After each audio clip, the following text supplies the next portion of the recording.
سامعین اب اس حدیث کی تشریح اور چند فوائد سماعت کریں۔ پہلا فائدہ، اس حدیث سے ثابت ہوتا ہے کہ میٹھا پانی حاصل کرنا اور پینا زہد کے خلاف نہیں ہے اور مذموم عیاشی اور فراخی میں شامل نہیں۔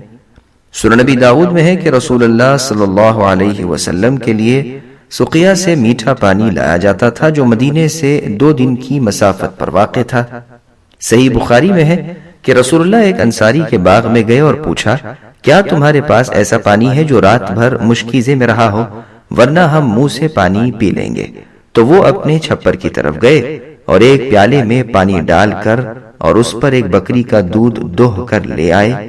نبی صلی اللہ علیہ وسلم نے وہی نوش کر لیا۔ دوسرا فائدہ، نبی صلی اللہ علیہ وسلم کو ٹھنڈا اور میٹھا مشروب یعنی پینے کی چیز بہت پسند تھی، چاہے خالص پانی ہو یا میٹھا ملا ہوا ہو، اسی طرح خالص دودھ ہو یا ٹھنڈا پانی اس میں ملا ہوا ہو۔